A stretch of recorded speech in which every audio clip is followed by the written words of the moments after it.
Hello, and welcome to the This Happened Today in History podcast. I am your host, Mr. Miller. This podcast will cover a number of topics that happened on this date in history. Please visit the podcast webpage at thishappenedtoday.buzzsprout.com. There you can download the notes page, which will help you organize the information as well as develop your own ideas on how these events change the world around us. If you're interested in hearing more, please consider subscribing so you will not miss out on what happens tomorrow in history. Today is June 29th. On June 29th of 1956, President Dwight Eisenhower signed the Federal Aid Highway Act of 1956. The bill created a 41,000-mile national system of interstate and defense highways that would, according to Eisenhower, eliminate unsafe roads, inefficient routes, traffic jams, and all of the other things that got in the way of speedy, safe, transcontinental travel. At the same time, highway advocates argued in case of atomic attack on our key cities, the road net would permit quick evacuation of target areas. For all those reasons, the 1956 law declared that the construction of an elaborate expressway system was essential to the national interest. Today, there are more than 250 million cars and trucks in the United States, or almost one per person. At the end of the 19th century, by contrast, there was just one motorized vehicle on the road for every 18,000 Americans.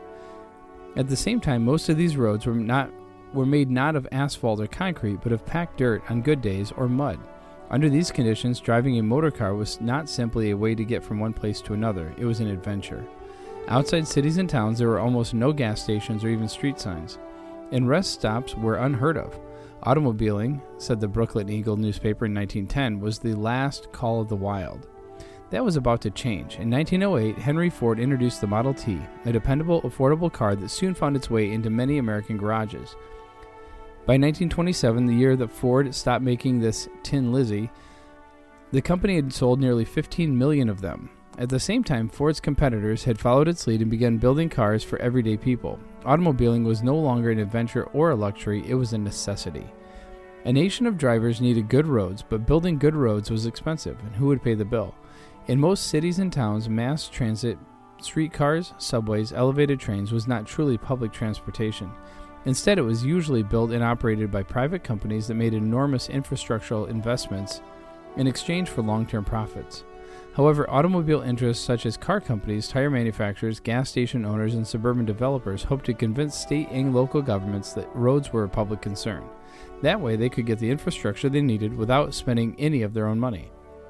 Their campaign was successful. In many places, elected officials agreed to use taxpayer money for the improvement and construction of roads. In most cases, before 1956, the federal government split the cost of road building with the states. One exception was the New Deal, when federal agencies like Public Works Administration and the Works Progress Administration put people to work building bridges and parkways. However, this funding arrangement did not get roads built fast enough to please most ardent highway advocates. Among these was a man who would become president, Army General Dwight D. Eisenhower. During World War II, Eisenhower had been stationed in Germany when he had been impressed by the network of high-speed roads known as the Roche Autobahn, which he became president in 1953. Eisenhower was determined to build the highways that lawmakers had been talking about for years. For instance, the Federal Aid Highway Act of 1944 had authorized the construction of a 40,000-mile national system of interstate highways, though through and between the nation's cities, but offered no way to pay for it. It took several years of wrangling, but a new Federal Aid Highway Act passed in 1956. The law authorized the construction of the 41,000-mile network of interstate highways that would span the nation. It also allocated $26 billion to pay for them.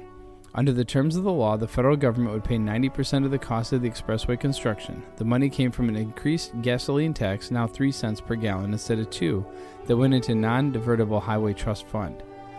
The new interstate highways were controlled access expressways with no at-grade crossings. That is, they had overpasses and underpasses instead of intersections. They were at least 4 lanes wide and were designed for high-speed driving.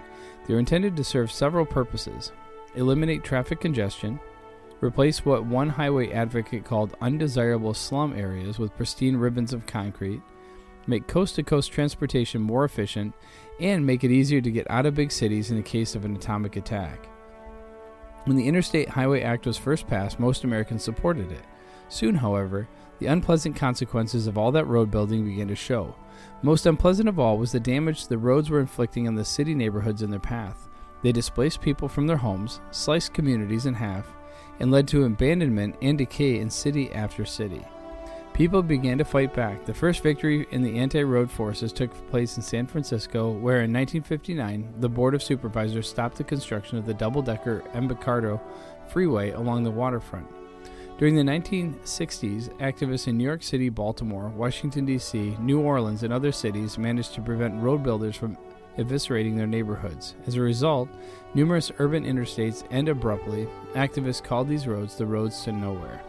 In many cities and suburbs, however, the highways were built as planned. All told, the interstate highway system is more than 46,000 miles long.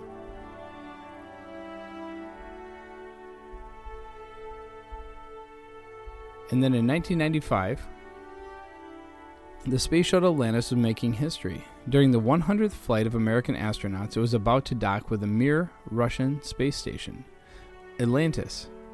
Houston, Atlantis, were stopped about 30 feet station keeping point. Flight director, good news. Links between the two space programs have been growing for several years.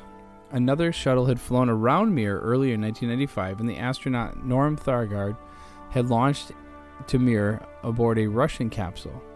Atlantis was going to make the first docking with the station. It would pick up Thagard and 2 cosmonauts and deliver 2 other cosmonauts to the station. That set the stage for Commander Hoot Gibson to bring the ships together. At Houston, Atlantis, we have Capture. Capcom, copy capture. Atlantis, Houston, we think it's time to open the hatch. We're going to proceed if you agree. Capcom, Hoot, we concur, your go to open the shuttle hatch. And moments later, Gibson and Mir Commander Vladimir Desarov embraced in the airlock.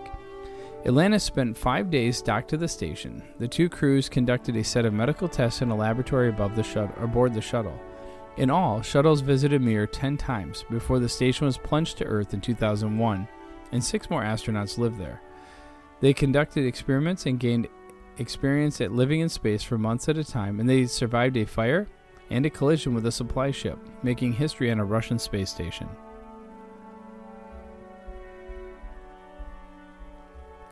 And then finally, in 2007,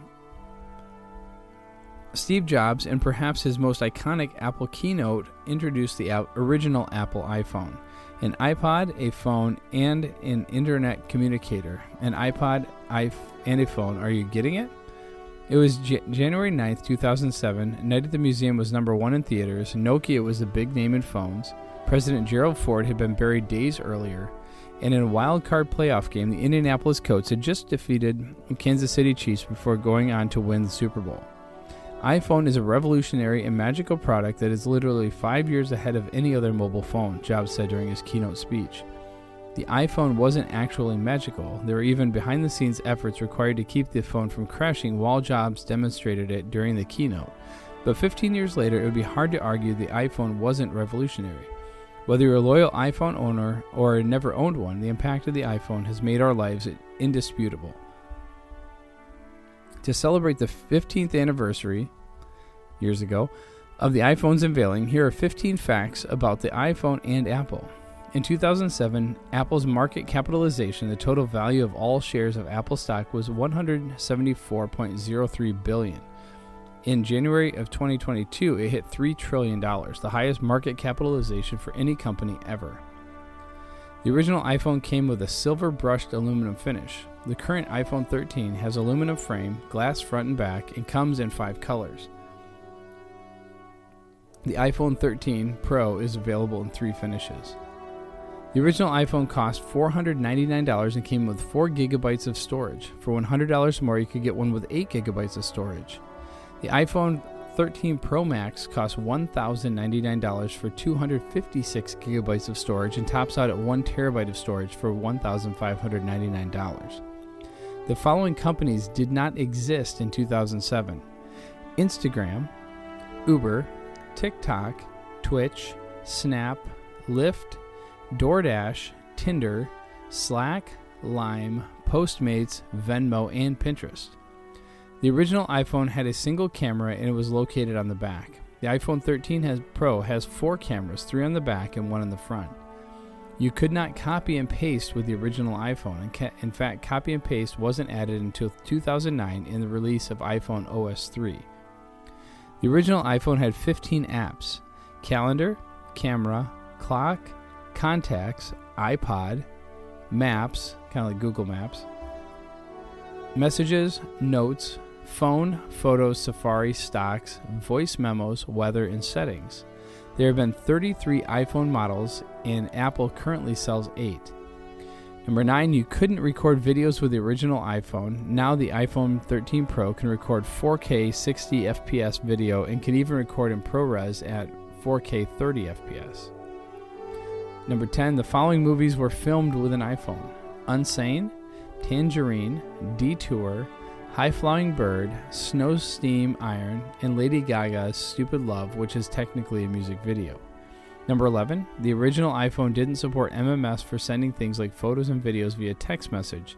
It was added as part of iPhone OS 3. Number 12, the original iPhone had a 3.5-inch screen. The iPhone 13 mini has a 5.4-inch screen, and the iPhone 13 comes with a 6.1-inch screen, and the Pro Max has a giant 6.7-inch screen. 13.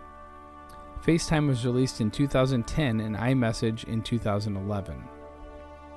In number 14, the App Store opened on July 10th of 2008 with 500 apps. According to Apple's website, there are currently 1.8 million apps in the App Store.